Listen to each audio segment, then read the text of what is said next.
Hello, my name is Nicholas Kirsto, and for my presentation, I chose the topic of police brutality, punitive sentencing, and George Floyd. For some historical context on this subject, after the abolition of slavery in 1865, many systems were created, both social and institutional, to limit the freedoms and equality of Black Americans. These are systems like the Black Codes, segregation laws, and overall social dehumanization. Even today, 58 years after the end of the Civil Rights Movement, many scholars and activists still claim that racism is embedded within our institutions, most notably the criminal justice system. Studies and investigations over time have shown patterns of racial profiling, police violence, unequal sentencing, and over-policing in minority neighborhoods. Now, to define the terms of this topic, punitive sentencing refers to the punishments inflicted upon people by the criminal justice system, and these punishments are often argued to be too harsh or too extreme of a punishment with respect to the crime committed. Police brutality, on the other hand, refers to unnecessary or excessive force used by law enforcement officers. Many media outlets, scholars, investigators, activists have found that police brutality and punitive sentencing has a long-held history of disproportionately affecting Black Americans and other minorities as well. The root cause of this issue is a highly polarizing and politicized point of contention in the United States. Even whether or not the issue exists in and of itself is a heavily debated topic. Arguments range from police brutality is just circumstance, to its outright racism, to it's the subconscious biases ingrained in the American psyche due to racism's inextricable history from America's foundation. Perhaps the most notable and impactful instance of police brutality was the case of George Floyd. He was a Black man born in Fayetteville, North Carolina in 1975.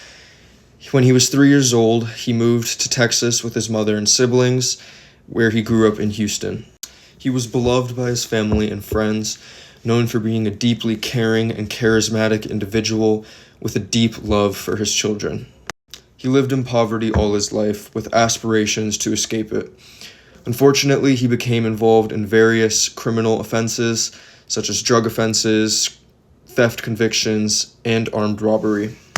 He was arrested and imprisoned on multiple occasions, serving a total of 6 to 7 years roughly from the years of 1997 to 2013. After his release in 2013, he moved to Minneapolis with hopes of a fresh start.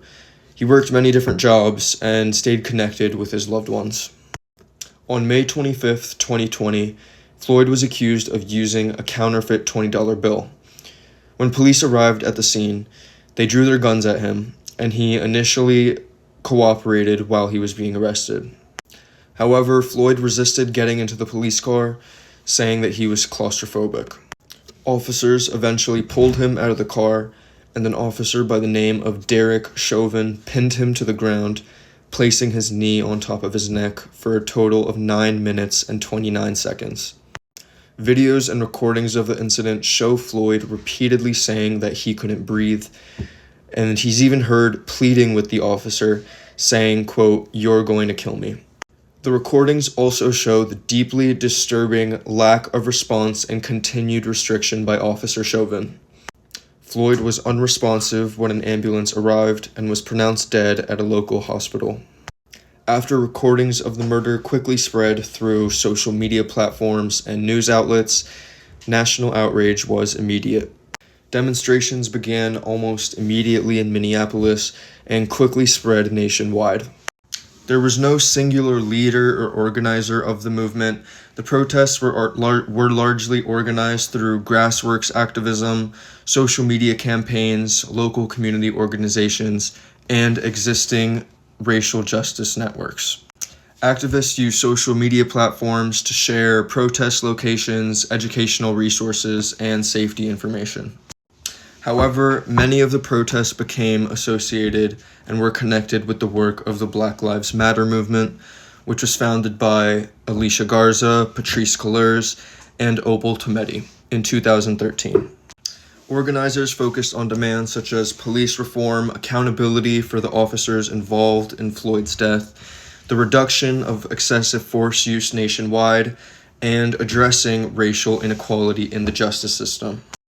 Protesters marched, held up signs, gave speeches, knelt in silence, blocked off streets, and created memorials not just for Floyd, but for the many other victims of police brutality as well. The protests that followed the death of George Floyd quickly grew into one of the largest protest movements in American history. During the summer of 2020, researchers estimated between 15 million and 26 million people participated in demonstrations across the United States. This makes it one of the most widespread mass movements the country has ever seen. Protests and demonstrations took place in more than 2,000 cities and towns nationwide, ranging from small local gatherings to marches in large cities with up to tens of thousands of people. The public response to George Floyd's death and the protests that ensued placed immense pressure on law enforcement and government institutions to address police brutality and systemic racism.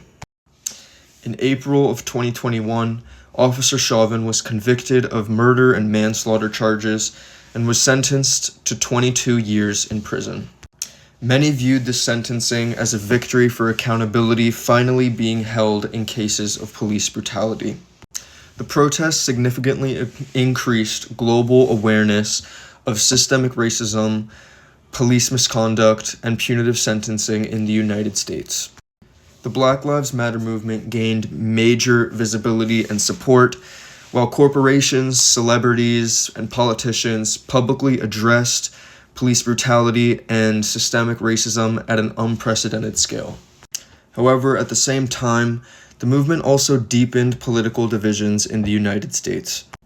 Many conservatives criticized aspects of the protests and reform efforts, contributing to the effect of reactive polarization, where stronger activism from one side results to intensified opposition from the other side, further widening social and political tensions. While, of course, these protests did not fully resolve these issues, they did significantly reshape public awareness and accountability on this matter.